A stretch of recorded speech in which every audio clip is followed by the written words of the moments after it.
sin A into sin B equals to cos A minus B minus cos A plus B। কিন্তু কিভাবে, চলো তা বের করি। cos A minus B equals to cos A into cos B plus sin A into sin B।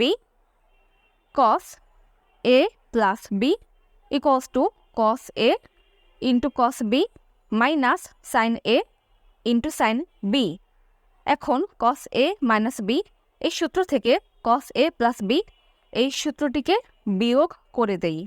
তাহলে পাবো cos A minus B minus cos A plus B equals to cos A into cos B plus sin A into sin B minus bracket cos A into cos B minus sin A into sin B bracket close equals to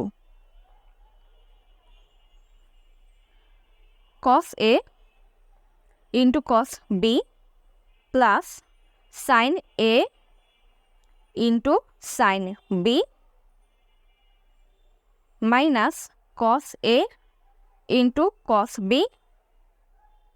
minus A plus sin A into sin B equals to এখানে cos A into cos B কাটাকাটি যায় এবং sin A into sin B দুইবার আছে, তাহলে 2 sin A into sin B আসে।